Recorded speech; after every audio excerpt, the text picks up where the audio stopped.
सभी को जय मसीह की। इसमें लिखा है मत्ती 5:4 में लिखा है कि धन्य है वे जो शोक करते हैं क्योंकि शांति पाएंगे।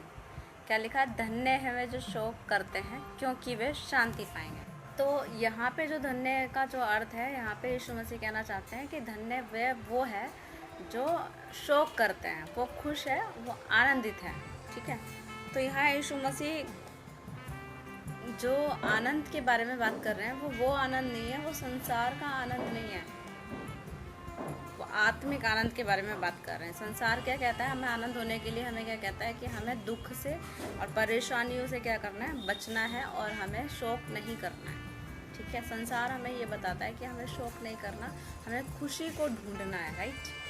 लेकिन यीशु मसीह की जो शिक्षा है वो दुनिया की शिक्षा से हमेशा विपरीत होती है, बहुत ही अलग होती है और यूनिक होती है। ठीक है, तो यहाँ पे कहते हैं कि यीशु मसीह कहते हैं कि हमें आनंदित होने के लिए, वास्तव में आनंदित होने के लिए, सच्चे आनंद को प्राप्त करने के लिए हमें क्या करना चाहिए? हमें शौक करना चाहिए। तो यहाँ पे शौक करने का जो अर्थ है, जो यहाँ पे शौक करने के बारे में वो आत्मिक शौक के बारे में बात कर रहे हैं। तो सांसारिक शौक के बारे में बात नहीं कर रहे कि हमारे पास गाड़ी नहीं है, जॉब नहीं है, घर नहीं है, या किसी चीज़ से हम परेशान हैं, उस चीज़ को शौक करने के लिए नहीं कह रहे। वो आत्मिक शौक के लिए बात कर रहे हैं। आत्मिक शौक कैसा है? संसार का शौक के बारे में तो बता दिया मैंने। आत्मिक शौक किस तरीके का है? जो आत्मिक शौक के बारे में जो बात हो रही है वो पाप के बारे में बात हो रही है कि हमने कोई पाप किया है और हम उससे शौक कर रहे हैं और उस पाप से निकलकर हम क्या कर रहे हैं? आनंद की ओर पहुंचते हैं या उद्धार की ओर जाते हैं। ठीक है, उस पाप के लिए जब हम शौक करते हैं तो उसे उद्धार की हम खोज करेंगे। एक पापी व्यक्ति क्या करता है? जब वो शौक करता है सच्चे दिल से तो वो उद्धार की खोज को करता है, राइट। हमारे 5 सेंस ऑफ ऑर्गन्स होते हैं, एक कान, नाक, आँख, मुंह और हाथ। ठीक है, जिनके द्वारा हमारे जीवन में पाप आता है। आँखों से देखकर जो भी हम गलत चीज़ों को देखते हैं, कानों से सुनकर जो भी गलत बातें को सुनते हैं, मुंह से बोलकर गाली, अनाप शब्द कुछ भी हम बोलते हैं, नाक से स्मेल करके, हाथों से छूकर, इन चीज़ों से हमारे जीवन में क्या आता है? पाप आता है। तो जैसे भी आया हो हमारे जीवन में पाप, उससे हमें क्या करना है? शौक करना है। और जब हम शौक करेंगे तो क्या करेंगे? हम उद्धार को खोज करेंगे और वो ये ऐसा शौक होगा जो हमें उद्धार की ओर हमारा जो ध्यान है मार्गदर्शन कर देगा। और इसमें जो हमारा ये जो शौक है, जब हमें उद्धार की ओर मार्गदर्शन कर देगा, ये सच्चा आनंद को लेकर आएगा। इस शौक को करने के बाद हम पाप से निकलकर उद्धार की ओर पहुंच जाएंगे। ये ऐसा पश्चाताप लेकर आएगा जिससे हम जो परमेश्वर के रास्ते से, मार्ग से भटक गए हैं पाप की वजह से, हम उस मार्ग से परमेश्वर की ओर वापस लौट आएंगे। ठीक है, ये वैसा संसार का जो शौक है जो वो मृत्यु को लेकर आता है, लेकिन आत्मिक जो शौक है वो मृत्यु को नहीं लेकर आता है। तो मैं 2 कुरिन्थियों 7:10 वाले वचन पे थी। इसमें लिखा है क्योंकि परमेश्वर भक्ति का शौक ऐसा पश्चाताप उत्पन्न करता है जिसका परिणाम उद्धार है, और फिर उससे पछताना नहीं पड़ता, क्योंकि परंतु संसारिक शौक मृत्यु को उत्पन्न करता है। हम जो है प्रार्थना करते हैं, वचन पढ़ते हैं, तो हम जो है परमेश्वर की क्या है? भक्ति को करते हैं, राइट। तो अब हम जो परमेश्वर की भक्ति को करते हैं, तो जब हम पाप के लिए जो शौक करते हैं, ये ऐसा शौक है जो पश्चाताप को हमारे अंदर लेकर आता है, हमारे हृदय में एक भारी पश्चाताप को लाता है, जिसकी वजह से हमें उदास नहीं होना पड़ता, जिसकी वजह से हमें क्या करना नहीं पड़ता? पछताना नहीं पड़ता, क्योंकि ये वाला जो शौक है ये उद्धार की ओर हमारा मार्गदर्शन कर देता है। लेकिन सांसारिक जो शौक है वो क्या लेकर आता है? मृत्यु को लेकर आता है। अक्सर क्या करते हैं हम शौक नहीं करते, हम बोलते हैं पाप के लिए हम शौक नहीं करते, बल्कि हम उन पाप को क्या कहते हैं कि ये जो है हमारी गलती है। लेकिन परमेश्वर उन गलती को हमारी गलती नहीं, पाप करके देखता है कि वो पाप है। हमें भी उन पाप को हमारी गलती है ऐसे करके नहीं देखना चाहिए, हमें ऐसे देखना चाहिए कि वो पाप है। मतलब जैसे परमेश्वर देखता है हमें उन चीज़ों को, वैसे ही उस दृष्टिकोण से हमें देखना चाहिए। तब हमारे अंदर क्या आएगा, भारी शोक आएगा, और वो जो शोक है वो पश्चाताप को लेकर आएगा, और वो पश्चाताप क्या करेगा, एक हमें उद्धार की ओर हमारा मार्गदर्शन। शौक में जो है, संसारिक जो शौक होता है उसमें हमें कंफर्ट करने के लिए कोई नहीं आता, ठीक है। लेकिन जो आत्मिक जो शौक हम करते हैं, इसमें कंफर्ट देने के लिए, आराम देने के लिए कौन आता है, स्वयं परमेश्वर हमारी सहायता करते हैं। खुद वचन से या प्रार्थना से या किसी भी तरीके से परमेश्वर हमें क्या करते हैं, कंफर्ट करते हैं। जब हम आत्मिक शौक करते हैं, ये हमारे अंदर क्या लाता है, आशा लाता है, शांति लाता है, आनंद लाता है। ना शौक करें हम क्या नहीं पा सकते, शांति नहीं पा सकते। जैसे वचन में लिखा, धन्य है वे जो शौक करते हैं क्योंकि वो शांति पाएंगे। यदि हम शौक करते हैं तो परमेश्वर की ओर से हम शांति भी पाएंगे। यीशु मसीह शांति का राजकुमार है। वचन कहता है यूहन्ना में, जैसे संसार शांति देता है वैसे मैं तुम्हें शांति नहीं देता।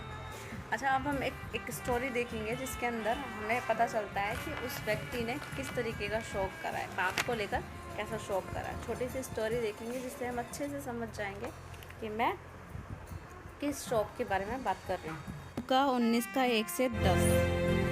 यीशु यरीहो में प्रवेश कर आगे बढ़ रहे थे। जक्कई नामक एक प्रमुख और धनी नाकेदार था। वो देखना चाहता था कि यीशु कैसे हैं, परंतु वो छोटे कद का था, इसलिए वो भीड़ में उन्हें नहीं देख सका। वो आगे दौड़कर यीशु को देखने के लिए एक गुलर के पेड़ पर चढ़ गया, क्योंकि वो उसी रास्ते से आने वाले थे। जब यीशु उस जगह पहुंचे तो उन्होंने आंखें ऊपर उठाकर जक्कई से कहा, जक्कई जल्दी नीचे आओ, क्योंकि आज मुझे तुम्हारे यहां ठहरना है। उसने तुरंत उतरकर आनंद के साथ अपने यहां यीशु का स्वागत किया। इस पर सब लोग ये कहते हुए भुनभुनाने लगे, देखो वे एक पापी के यहां ठहरने गए हैं। जक्कई ने दृढ़ता से प्रभु से कहा,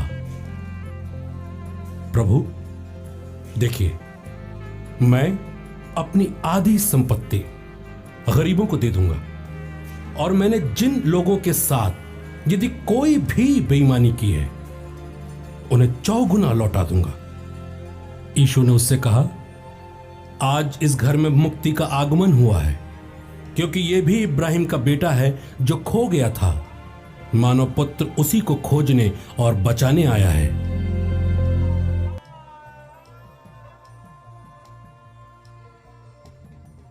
इसमें लिखा है, वह यरीहो में प्रवेश करके जा रहा था। वह जक्कई नामक एक मनुष्य जो चुंगी लेने वाले का सरदार था और धनी था। यीशु मसीह एक जगह से जा रहे थे, तो वहाँ पे एक जक्कई नामक व्यक्ति आया जो बहुत धनी था। वो चुंगी लेने वाले का क्या था, सरदार था। मतलब चुंगी लेने वालों का उनका भी बॉस था, सरदार था। तो उस समय में क्या होता था, जो लोग चुंगी लेते थे उनको पापी गिना जाता था। क्यों? क्योंकि वो निर्धारित कर से अधिक वसूलते थे। जितना कर लेना चाहिए उनसे अधिक वसूलते थे, इसीलिए उनको पापी गिना जाता था। अब यही चुंगी लेने वाला, जो चुंगी लेने वालों का सरदार है, इसकी क्या इच्छा थी, तब वह यीशु को देखना चाहता था वह कौन सा है, परंतु भीड़ के कारण देख ना सका क्योंकि वह नाटा था। इसकी सिर्फ इतनी इच्छा थी कि मैं यीशु मसीह को देखूं कि वो कौन सा है। सिर्फ यीशु मसीह के बारे में चर्चा सुना है कि मरे को जिंदा कर देते हैं, कोड़ियों को चंगा कर देते हैं, दुष्ट आत्मा को निकाल देते हैं, और 5000 लोगों को खिला दिया 5 रोटी 2 मछली से। अब ये जो इसने अभी तक सुना था, अब वो सिर्फ उस यीशु मसीह को वो क्या करना चाहता था, देखना चाहता था। सिर्फ ये इच्छा थी कि मैं यीशु मसीह को क्या करूं, देखूं। तब उसको देखने के लिए वह आगे दौड़कर एक गुलेर के पेड़ पर चढ़कर आया, क्योंकि यीशु उसी मार्ग से जाने वाला था। तो यीशु मसीह को देखने के लिए वो कहाँ चढ़ गया, गुलेर के पेड़ पे। यदि हम गुलेर के पेड़ के बारे में जानेंगे तो वो जो पेड़ है थोड़ा कठिनाई वाला होता है, उसमें चढ़ने में काफ़ी दिक्कत परेशानी होती है, और हम इससे अंदाज़ा लगा सकते हैं कि उसमें चढ़ने के लिए कुछ काफ़ी परेशानी दिक्कत आई होगी। लेकिन फिर भी वो चढ़ता है। उसके अंदर इतनी ज़्यादा इच्छा थी यीशु मसीह को देखने के लिए कि बिना अपनी चिंता करे कि मुझे कहाँ पे क्या लगेगा, वो यीशु मसीह को सिर्फ देखना चाहता था। फिर आगे, क्योंकि यीशु मसीह उसी मार्ग से जाने वाले थे। जब यीशु उस जगह पहुंचा तो ऊपर दृष्टि करके उससे कहा, हे जक्कई झट उतर आ, क्योंकि आज मुझे तेरे घर में रहना आवश्यक है। तो यहाँ यीशु मसीह जहाँ भी जाते थे वहाँ उनके साथ काफ़ी सारे लोग रहा करते थे। चंगाई के लिए अलग अलग लोग अलग अलग तरीके की परेशानियों की वजह से यीशु मसीह के इर्द गिर्द गिरे रहते थे, मतलब रहते थे। ठीक है, अब यहाँ इतने सारे लोगों के बीच में यीशु मसीह की जो नज़र है सीधा गुलेर के पेड़ पे चढ़ती है कि जक्कई झट नीचे उतरा, आज मुझे तेरे घर में रहना आवश्यक है। ये जक्कई की नज़र से देखा जाए तो ये क्या सोच रहा होगा कि मैं सिर्फ यीशु मसीह को देखना चाहता हूँ, उसकी सिर्फ इतनी इच्छा थी कि मैं यीशु मसीह को देखूँ, राइट। लेकिन सोने पे सुहागा इसके साथ हो जाता है कि सिर्फ देखना ही नहीं, आज तो यीशु मसीह मेरे घर आ रहे हैं, इसमें कितना आनंदित होगा ना। मैं तो सिर्फ देखना चाहता था, लेकिन यीशु मसीह तो आज मेरे खुद ही घर आ गए मुझसे मिलने के लिए और मेरे साथ भोजन करने के लिए। वह तुरंत उतरकर आनंद से उसे अपने घर में ले गया। तो जैसे ही वो उसने सुना कि हे जक्कई झटकर नीचे उतरा, तुरंत वो उसे अपने घर में ले गया। कैसे ले गया? आनंद से। जैसे मैंने कहा खुश होगा, देखना चाहता था, लेकिन यीशु मसीह कह रहे हैं मुझे तेरे घर जाना है, तो इसमें तो वो आनंद होगा ही ना। फिर लिखा है, यह देखकर सब लोग कुड़कुड़ाकर कहने लगे, वह तो एक पापी मनुष्य के यहाँ जा उतरा। तो सब लोगों को यही लगता था कि चुंगी लेने वाला क्या है? पापी है। वो तो चुंगी लेने वालों का सरदार था। तो लोग हैरान होने लगे कि बताओ यीशु मसीह पापी के घर में जा रहे हैं। फिर आगे जक्कई ने खड़े होकर प्रभु से कहा, हे प्रभु, देख मैं अपनी आधी संपत्ति कंगालों को देता हूँ। यदि किसी का कुछ भी अन्याय करके ले लिया है तो मैं उसे चौगुना फेर दूंगा। तो जैसे मैंने कहा था कि जब परमेश्वर की उपस्थिति हमारे साथ में होती है, जब हम वचन पढ़ते हैं, वचन शायद मैंने शुरू में नहीं बोला, जब हम वचन पढ़ते हैं, प्रार्थना करते हैं, तो परमेश्वर का जो उपस्थिति हमारे साथ होता है तो वो हमें हमेशा बताता है कि हमें एग्जैक्ट वो पाप को दिखाता है, वो गलती को दिखाता है कि कहाँ हमने क्या पाप किया है। परमेश्वर की उपस्थिति में वो सामर्थ होती है, ठीक है, कि हमें बता देता है कि हमने यहाँ पे ये पाप करा है। और अगर हम सच्चे मसीह हैं, अपने आप को सच्चा मसीह कहते हैं, तो हम उसको सुधारने के लिए हर एक नाकाम कोशिश को करेंगे। तो जैसे ही यीशु मसीह तो राजाओं का राजा, प्रभु का प्रभु, और पूरी तरीके से इंसान थे। जब इस दुनिया में आए तो पूरी तरीके से प्रभु, पूरी तरीके से इंसान थे। तो जब यीशु मसीह के सामने वो जक्कई आता है, जक्कई यीशु मसीह के सामने आता है, तो उसको पूरा एहसास हो जाता है ये व्यक्ति जो है साधारण व्यक्ति नहीं है, प्रभु है, ठीक है। और ये प्रभु है और उसको अपने पाप साफ साफ नज़र आ जाते हैं। उसको याद आ जाता है कि मैंने कैसे कैसे करके लिया है। वो खुद ही बोलता है कि मैं अपनी आधी संपत्ति कंगालों को दे दूंगा, क्योंकि उसको कहीं ना कहीं लगता है कि मैंने गलत तरीके से लिया है, क्या ये सही नहीं है।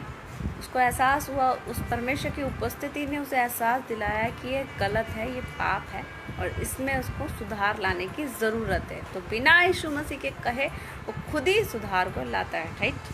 फिर आगे लिखा है, यदि किसी का कुछ भी अन्याय करके ले लिया है तो मैं उसे चौगुना फेर दूंगा। तो मैं आधी संपत्ति तो कंगालों को दे ही दूंगा, लेकिन अगर मैंने किसी का अन्याय करके लिया है तो मैं उसको चौगुना यानी कि 4 गुना उसको दे दूंगा। तो मतलब यहाँ से हमें देखने को मिलता है कि उसके अंदर परमेश्वर का वचन, परमेश्वर यीशु मसीह की उपस्थिति किस तरीके से कार्य करती है।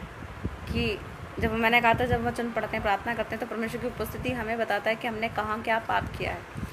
वो तो खुद ही यीशु मसीह के साथ खड़े हैं। तो परमेश्वर पूरी तरीके से सामर्थ्य से भरा हुआ था कि जब एक लड़की 12 साल से रोग, उसे था लहू बहने का रोग था, जब उसका विश्वास था कि मैं यीशु मसीह को छू लूँगी तो मैं चंगी हो जाऊँगी, तो जैसे ही उसने यीशु मसीह को छू लिया तो वहाँ पे लिखा है यीशु मसीह में से एक सामर्थ्य निकली और उस सामर्थ्य ने उसको चंगा कर दिया, क्योंकि उसका विश्वास था कि अगर मैं यीशु मसीह को छू लूँगी तो मैं क्या हो जाऊँगी? चंगी हो जाऊँगी, यानी कि ठीक हो जाऊँगी इस बीमारी से। और वो वैसा ही हुआ, ठीक हो गया। तो यीशु मसीह पूरी तरीके से सामर्थ्य से भरा हुआ था। जब वो जक्कई के पास आया, उस सामर्थ्य ने, उस उपस्थिति ने, यीशु मसीह की उपस्थिति ने काम किया और उसको एहसास दिलाया कि ये पाप है और इसमें इसको बदलाव लाने की ज़रूरत है। उसने कहा कि मैं आधी संपत्ति दे दूंगा, जक्कई ने, कंगालों को, और अगर किसी का अन्याय करके लिया है तो मैं चौगुना फेर दूंगा, राइट। कितना बड़ा तो यहाँ पे जो मैं बोल रही हूँ, धन्य है जो शोक करते हैं क्योंकि वे शांति पाएंगे। तो मैंने बोला यहाँ पे आत्मिक शोक की बात हो रही है, संसारिक शोक की बात नहीं हो रही। तो यहाँ पे हम इस कहानी में पूरा का पूरा देख सकते हैं कि इसके अंदर जक्कई के अंदर जो है पूरा परमेश्वर का उपस्थिति इतना काम करता है कि उसको अपने पाप के लिए तुरंत शोक हो जाता है, आत्मिक शोक, और वो तुरंत उद्धार की ओर बढ़ता है, उनको सुधार करके, पश्चाताप करके उनको सुधार करता है, उनसे बचने के लिए। ठीक है, तब यीशु मसीह क्या कहते हैं? तब यीशु मसीह ने कहा आज इस घर में उद्धार आया, इसलिए कि अब्राहम का एक पुत्र है। तभी कहते हैं आज इस घर में उद्धार आया। उद्धार हमें पाना है तो हमने पाप से क्या करना है? क्षमा मांगनी है यीशु मसीह से। सबसे पहले मन फिराप करना है, मन फिराप के फल लाने हैं। तो ये वो फल है कि उसने पाप जो किया उसके लिए उसका मन फिर गया, मन बदल गया, और उसने पश्चाताप किया और वो उद्धार की ओर बढ़ गया। उसने उन चीज़ों को परमेश्वर के सामने मान लिया। वचन में लिखा है कि यदि हम अपने पापों को मान लें तो परमेश्वर उन्हें क्षमा करने में, अपराधों को क्षमा करने में विश्वास योग्य है। तो उसने परमेश्वर के सामने, यीशु मसीह के सामने मान लिया। तभी यीशु मसीह ने कहा कि आज इस घर में क्या आया? उद्धार आया। उसे उस पाप से क्या है? बचाया गया। और ना केवल उसी से, जो यीशु मसीह के वचन में लिखा है कि यीशु मसीह मार्ग और सत्य जीवन वही है, अनंत जीवन देने वाला भी वही है। तो वो यीशु मसीह उसे अनंत जीवन देगा, उससे भी उसका उद्धार हो जाता है। उद्धार उस दिशा में भी वो क्या हो जाता है? बढ़ जाता है। फिर लिखा है 10 में, क्योंकि मनुष्य का पुत्र खोए हुए को ढूंढने और उनका उद्धार करने आया है। तो यीशु मसीह इसीलिए आया है। यीशु मसीह ने अपने आप को क्या कहा? मनुष्य का पुत्र। उसने कभी भी अपने आप को राजा या प्रभु ऐसे करके नहीं बताया। उसने हमेशा ये बताया मनुष्य का पुत्र खोए हुए को उद्धार दिलाने के लिए आया है। राइट। तो यहाँ पे हमने सीखा धन्य है वे जो शोक करते हैं। मैंने वचन पढ़ा मत्ती 5:4, धन्य है वे जो शोक करते हैं क्योंकि वे शांति पाएंगे। तो कैसे हमें संसारिक शोक नहीं करना, हमें आत्मिक शोक करना है। संसारिक शोक क्या है? मृत्यु को लेकर आता है, लेकिन आत्मिक शोक जो है वो क्या लेकर आता है? शांति को लेकर आता है, शांति को लेकर आता है, आशा, शांति, आनंद को लेकर आता है। और वैसा शोक होना है, हमें आत्मिक शोक करना है, संसारिक शोक हमें नहीं करना। आत्मिक पाप के लिए शोक करना है ताकि हम उद्धार की ओर बढ़े। और ऐसे ही हमें लोगों को सिखाना है। आशा करती हूँ परमेश्वर इन वचनों से आपको आशीष करे। सभी को जय मसीह की।